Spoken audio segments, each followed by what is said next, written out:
Allez, face à Pierrot, c'est parti. La première question, et il y en a beaucoup.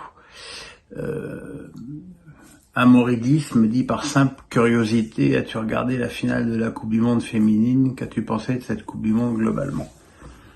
Alors Amaury, pour être tout à fait honnête, j'ai complètement oublié. Ce qui en dit long sur l'intérêt que je porte à cette compétition.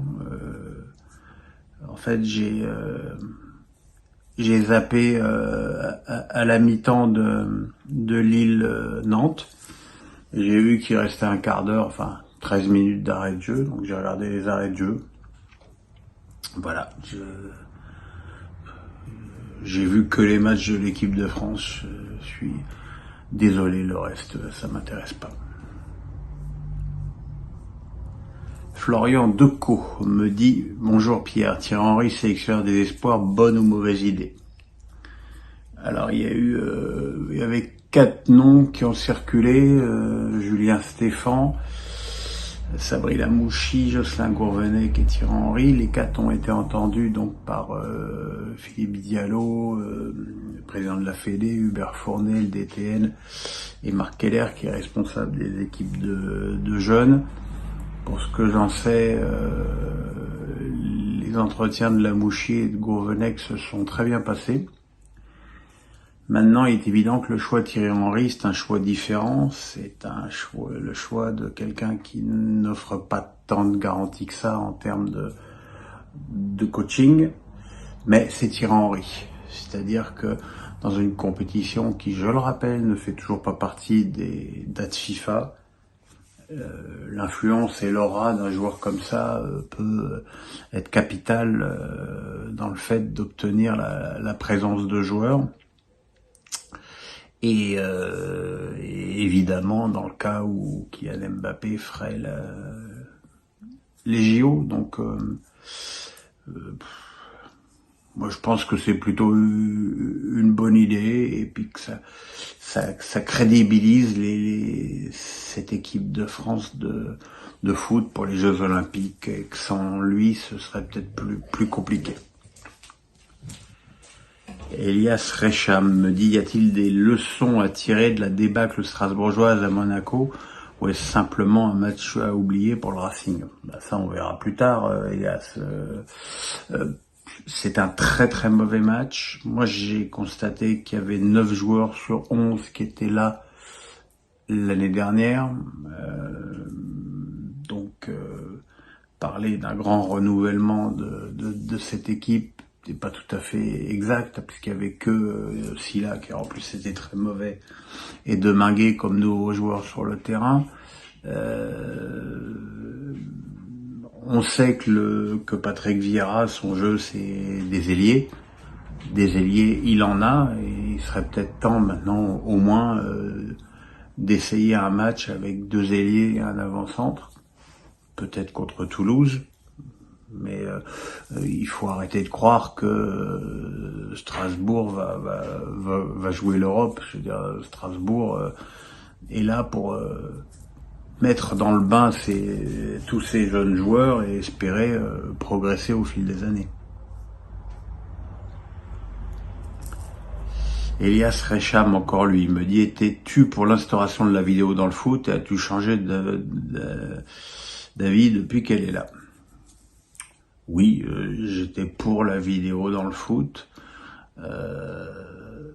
Maintenant, comme je l'ai souvent dit, la vidéo, c'est des hommes qui la regardent. Donc, même avec la vidéo, l'erreur humaine existe encore. Après, il y a des choses, ça j'en reparlerai plus tard, notamment sur les hors-jeux, qui font que on demande maintenant aux arbitres de prendre une décision binaire qui n'est pas en adéquation avec l'esprit du jeu. On le voit maintenant pratiquement à tous les matchs, et ça, il faut que ça change. Blandin Anthony, pourquoi Antonin, me dit, que penses-tu de l'idée de Griezmann au PSG? Est-ce que ça pourrait pallier le manque de bons ballons pour les attaquants s'il est utilisé comme en équipe de France? Si la clause d'Antoine Griezmann est réellement de 25 millions, ça me paraît être vraiment pas cher pour un joueur de ce niveau-là. Et en plus, ça me paraît totalement le joueur qui convient à la méthode Luis Enrique et qui manque au PSG depuis le départ de Neymar et la mise à l'écart de Verratti. Donc voilà, après on connaît l'attachement d'Antoine à Marseille. Je sais même pas si c'est une idée qui traverse l'esprit des dirigeants parisiens, mais en tout cas, moi je trouve que ce serait une bonne idée.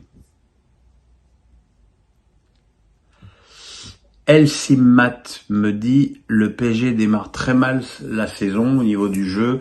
La compo lunaire hier de Luis Enrique sans Mbappé est titulaire. L'ambiance générale, doit-on déjà s'inquiéter pour le titre qui semble être beaucoup moins dans la poche que les années précédentes et encore plus pour le parcours en Ligue des Champions. Écoute Hélène, j'ai pas aimé ces deux matchs, j'ai pas aimé ça, et je crois que ce que j'ai encore moins aimé que tout, c'est la déclaration de Luis Enrique qui a dit qu'il avait préféré la première période à la deuxième. C'est-à-dire que si je suis le raisonnement de cet entraîneur, ce qu'il veut, c'est avoir la balle tout le temps, ne pas concéder l'occasion de but. Après, bon, s'il se procure pas d'occasion et qu'il marque pas de but, c'est pas bien grave. Je suis désolé, c'est pas ça le foot. Hein. Le foot, c'est quand même le but du jeu du football, c'est de marquer les buts. Et tu peux pas marquer les buts avec Vitinha ailier droit, Ramos qui doit se démerder tout seul et Ngangli qui pour l'instant, et j'ai bien peur que ça dure à titre perso, n'a pas le niveau. Donc et effectivement, quand Dembélé et Mbappé rentrent, il y a un petit peu moins d'équilibre défensif, parce qu'il y a deux joueurs qui attaquent. Mais au moins le PSG se crée des occasions, le PSG est dangereux, donc c'est aussi son travail d'intégrer Mbappé et Dembélé et peut-être Kolo Muani et peut-être encore un autre joueur dans ce dispositif, mais c'est vrai que pour l'instant c'est pas Jojo du tout. Alex Nissa du 06 me dit Altamani, Adams, Montpellier semble avoir fait de nouvelles belles trouvailles sur le mercato. Ne souligne-t-on pas assez que Montpellier travaille très bien depuis 6-7 ans sur le mercato? On l'a pas trop souligné l'année dernière parce que le début de saison a été catastrophique. Et c'est vrai que l'année dernière, je disais souvent que l'effectif de Montpellier ne devait pas se retrouver dans des positions de relégables comme ça. Évidemment, cette année, le début de saison est bien meilleur, avec notamment cet excellent match à Lyon. Et c'est vrai que Altamani et Adams ont l'air d'être des joueurs très intéressants. Et surtout, le reste de l'équipe n'a pas bougé. Il y a toujours cette solidité avec Chotard, Ferry et Savanier au milieu. Et c'est une équipe qui est très intéressante et qui va certainement faire mal à l'extérieur. Victorien Tiger. I am the Tiger. Quel avenir vois-tu pour Pierre Aristoui? Comment Kita peut-il vouloir virer son coach au bout de 2 matchs alors qu'il est incapable de recruter les joueurs qu'il souhaite, notamment par Pingrerie? Alors Dieu sait qu'on peut faire beaucoup de reproches à Valdemar Kita, mais Pingre non. Ça fait maintenant plus de 10 ans qu'il met de l'argent à fond perdu dans le FC Nantes. Alors qu'il le dépense mal, c'est une évidence. Qu'il fasse des choix pourris, c'en est une autre. Mais Pingrerie, non, ça, on peut pas. Après, je ne sais pas si Aristoui est déjà menacé. Hein. Je pense que des rumeurs, il n'y en a pas qu'à Paris, il y en a aussi à Nantes. J'ose espérer que non. Maintenant, c'est vrai que le grand joujou de Valdemar Kita, c'est de changer régulièrement d'entraîneur. Voilà, à suivre.